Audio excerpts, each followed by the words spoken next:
So, I want to explain a little bit about my past.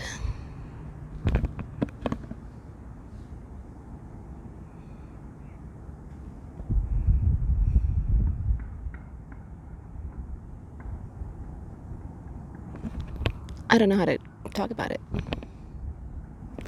I've only told one person my entire life. And I don't even know if they remember because, we were drinking and smoking. And so, basically, when I was little, my mom got divorced and we moved into these apartments, and behind the apartments there were these like woodsy area, and I was attacked.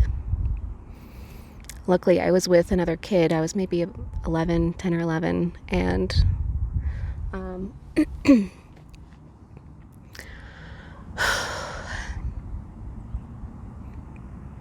but I remember fighting as hard as I could. And sometimes it's hard to feel safe because I know what people are capable of.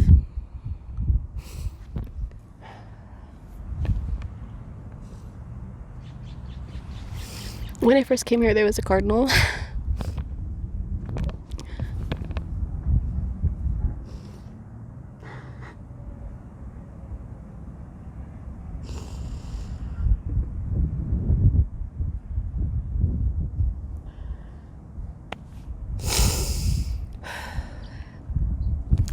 So yeah, I went through trauma, you could say. And do I look silly holding my sunglasses as a microphone?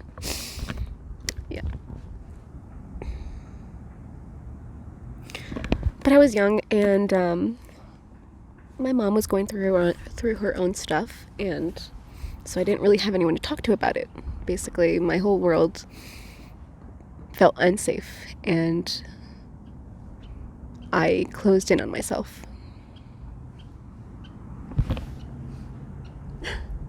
There's a little bird over there. He's so cute. Can you see him?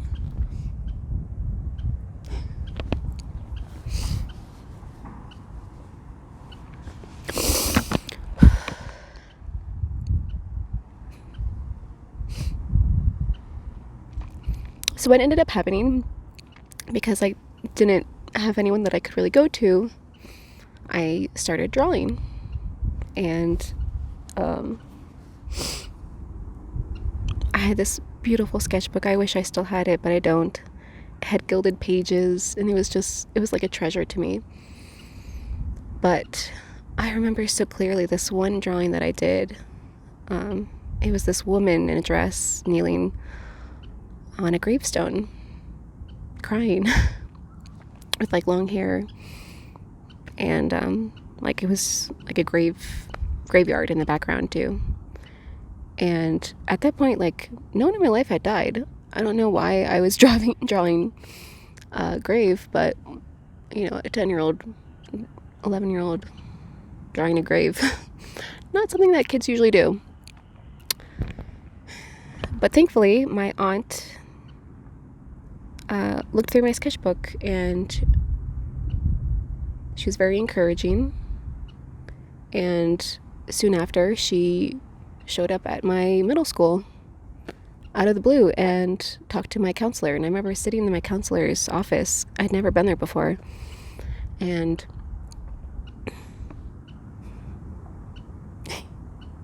he's so freaking cute. I want to take a picture.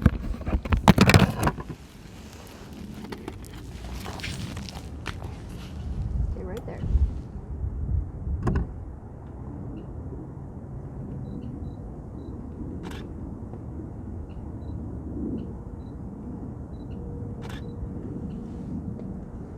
He's a big guy. Okay. So yeah, my makeup is smearing probably. So, I remember sitting in my counselor's office, and I wasn't listening to anything that was going on. I just was looking out the window and imagining scaling the building. I used to think of all these scenarios of what I would do if I needed to escape. Like, that became my focus. Is that how would I escape if I needed to get out of that building? I would go down that window. I would go that way. So that's what I was thinking during the entire meeting. And once it was over, like, all of a sudden I was taken out of my daydream, and they were like, okay, let's go. And so I think my aunt left at that point, and then the counselor and I went to this room that I had never been to, and there was only like 4 big tables and maybe half a dozen kids in the room, and everyone was doing different things. And then the teacher, she sat me down and she put a book in front of me. It was an art book, and she said, find a picture that you really like. And so I found a picture of a boy and a fern, and it was I don't know who it was by. I tried looking it up since then, and I can't find who it was made, and I can't find the original picture or anything. I don't even know what book it was. But then she put a piece of watercolor paper and like a Crayola set of watercolors, like a really cheap watercolor set, in front of me, and a cup of water in a plastic cup that like was really used. And she asked me if I had ever painted watercolors before, and I said no.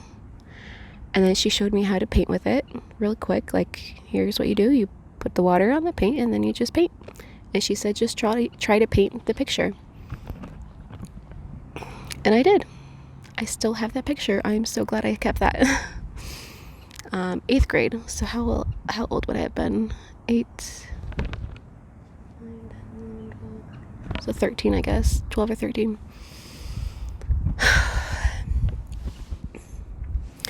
So, yeah, I painted the boy, and I remember loving it. Like, I don't remember loving it. I remember loving the outcome, but actually painting in watercolors for the first time.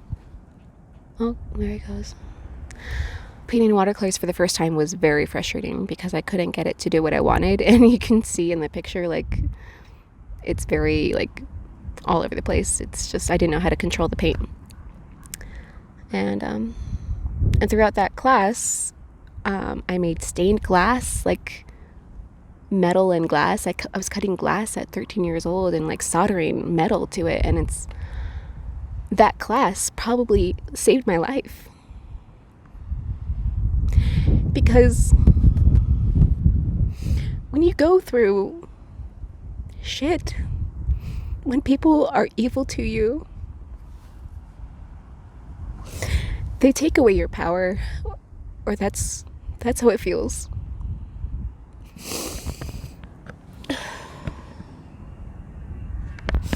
And I didn't feel like I had any control over my body, and I didn't feel like I deserved to exist.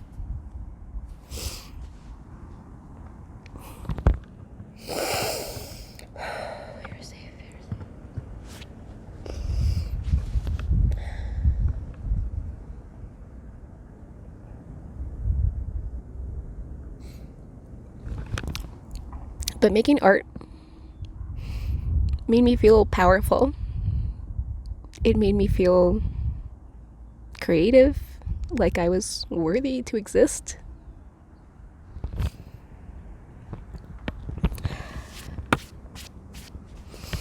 And I've been chasing that feeling ever since.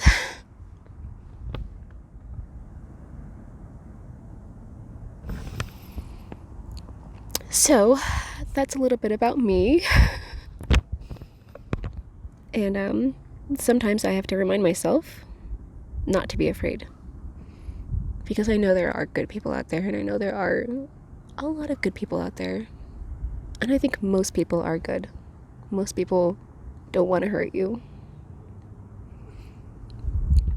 And I do feel like I'm more capable now than I was then to protect myself. And I know I'm a fighter, for sure. If anything were to happen to me again, I would fight to my death. Or to their death, more likely.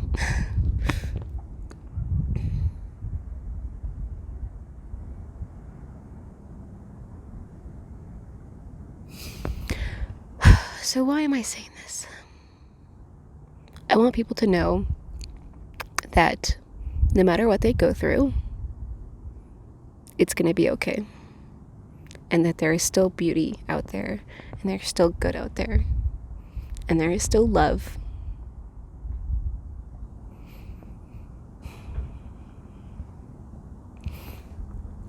One thing that my grandma used to say, or she said it once, and I never forgot it,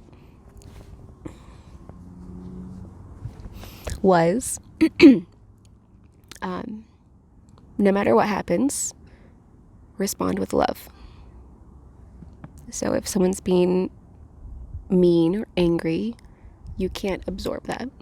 You can't absorb the evil and put that back out there, because it'll kill you. It'll do more harm to you. And maybe that's what they want, because misery loves company, apparently. So you need to be the bigger person. You need to be the stronger person, and you need to love no matter what. Because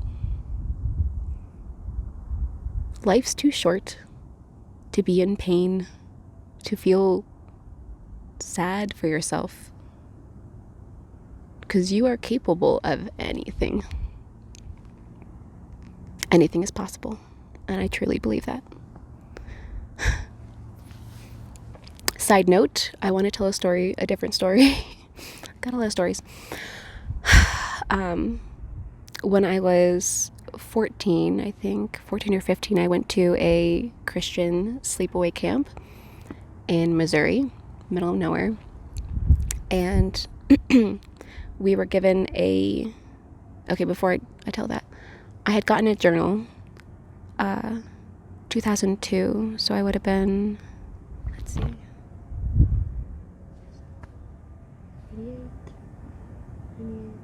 it would have been 12 or 13. Yeah, I got this journal, and it had the Eiffel Tower on it, and it said travel journal. And I remember even at that age, I wanted to travel, and I was like, I'm going to get this, and one day I'm going to have travels, and I'm going to write in it. I'm going to write my travels in it. And and so I didn't write in it for a while, because I was poor, so I wasn't traveling. And yeah, so I didn't write in it for a while. I'm going to change scenery because it's a little hot now. The sun is coming out. Okay. So I went to that sleepaway camp, and we had an assignment. Keep stopping.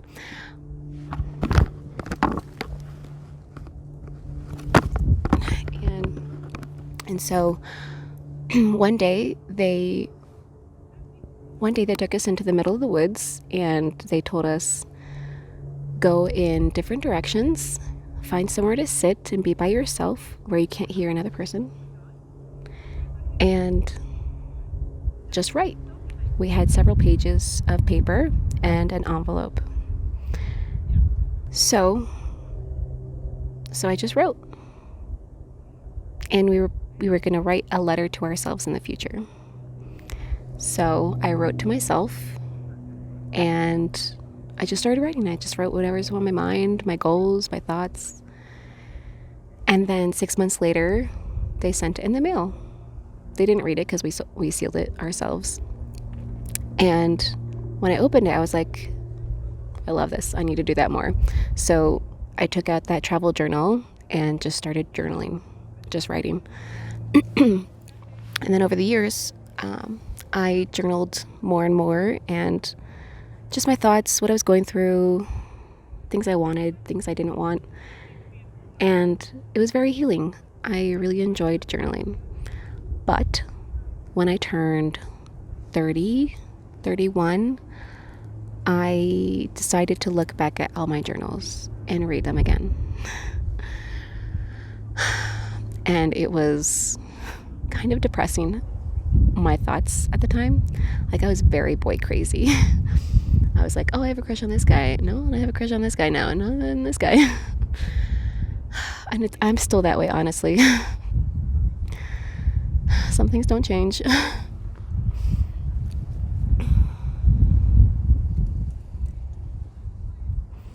Anyways, so when I reread them, I was like kind of ashamed that I was so focused on other people and not focused enough on myself and what I wanted to do. And I was always focused on what the guy wanted and putting myself second. And so I ripped up all of my journals. I had 3 that I had filled completely because I wasn't journaling every day or anything. I was just journaling sometimes 6 months at a time, just whenever something major happened. So I ripped them up, every page. I read every page again, ripped up each page, and threw it in the trash. I tore everything up. And then 1 month later, I was like, why the fuck did I do that?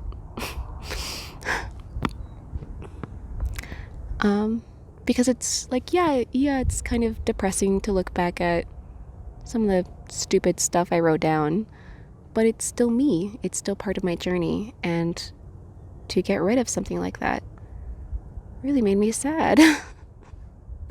I think it's worse getting rid of it than no matter what I put in it. You know what I mean? So I decided to start journaling again.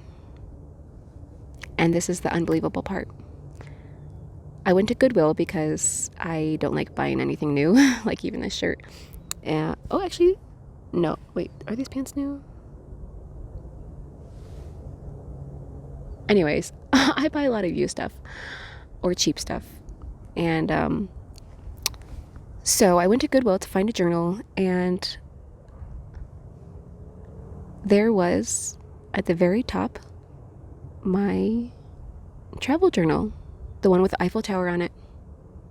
New, completely new. No one has even written anything in it. It looked like it had just been sitting on someone's shelf for 20 years. And then they just were like, oh, I'm just going to donate it. I don't need it. Or maybe someone passed away and they didn't get to use it. But it was the same exact journal. It's the same exact journal. Even the copyright is 2002. It's the exact same journal. And I couldn't believe it.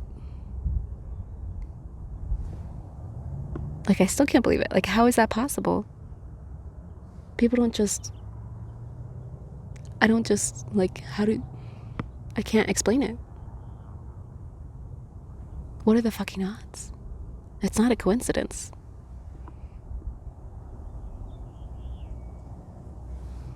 Anyway, so I've been journaling. It's still about boys.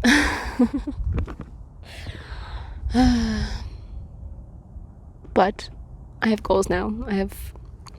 I have bigger goals than myself. I want to show people that they're strong and they can do great stuff. And if they keep their heart open with love, anything is possible. My ultimate goal before I die, I want to create a center for art and healing. I don't know where it's going to be. I don't know what it's going to look like. But I want people to go there and just create and just see what it's like to be in control and feel powerful again. Because we forget. And we think that people take it away from us, but at the same time, that's not true. We give it up. Something that happens to you doesn't define you in a bad way. It makes you stronger. Because you can survive that. You can survive anything.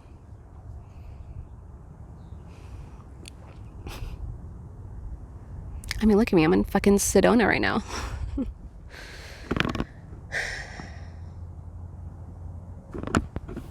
Yeah.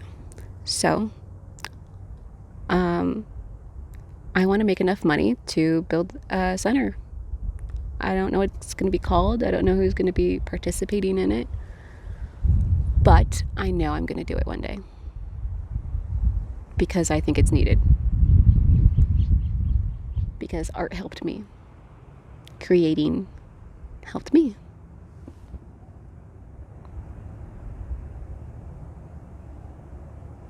I think we all need some encouragement sometimes. You know, there's enough people in the world who try to bring you down and tell you that your stuff is shit. And yeah, it is sometimes. But we all have to get better somehow, right? We have to practice. We have to put our heart out there. So I want to be that encouraging force for people. And I want to encourage people to do their best. Because life is short. And if you're not doing what you can to make the most out of it, then what's the point?